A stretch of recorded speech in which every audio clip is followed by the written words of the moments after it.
Hi friends, host Eric here. This video is called The Tricky TE Bullshit of AsuraPsych and the false equivalencies there ensuing. This video I just watched is all about how lots of people in the MBTI community have some good ideas, and it's good to watch them all and to take ideas from everybody and blah blah blah blah blah. This is the problem with TE. It assumes its frame is predominant and doesn't ever argue the frame. So the frame here is, are we evaluating MBTI ideas, Jungian cognitive function idea, extrapolated however it's extrapolated?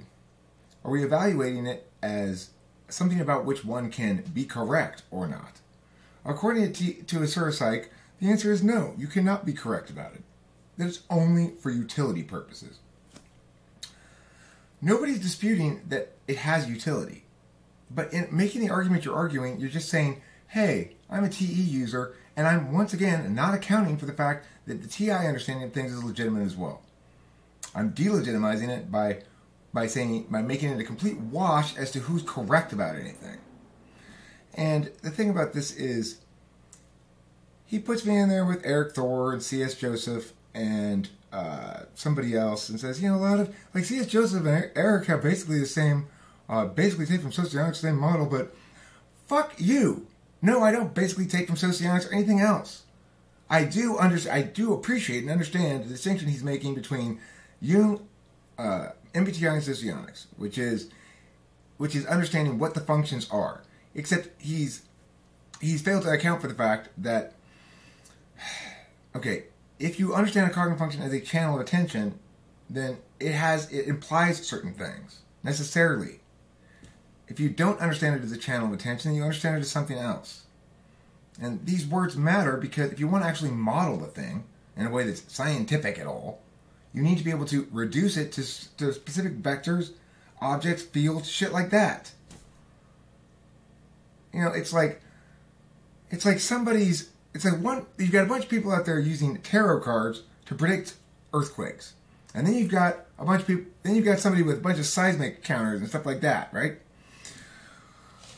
Or at least give you information about earthquakes. You've got some people out there who are using the feel of the ground under their feet to tell you what size earthquake something is. And you've got one person out there, specifically me, who's actually providing a meaningful model that can be tested, evaluated, and standardized in some fashion. In other words, he distinguishes between seeing them as, what was the first thing he said? Something, values, and behaviors. That sociology sees things as behaviors. Right, but this is the thing. I address that metaframe. I address it and I make arguments specifically about that metaframe, right? That if we talk about behaviors, we're looking at correlates because attentional channels are ways of being.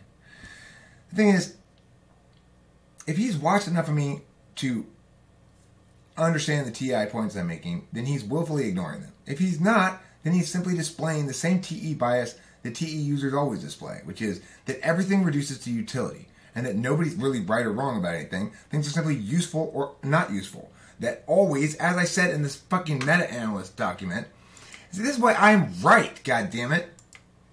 This is why I'm right, and things that disagree with me are wrong. You are wrong in your fucking relativist bullshit. Where is that fucking thing?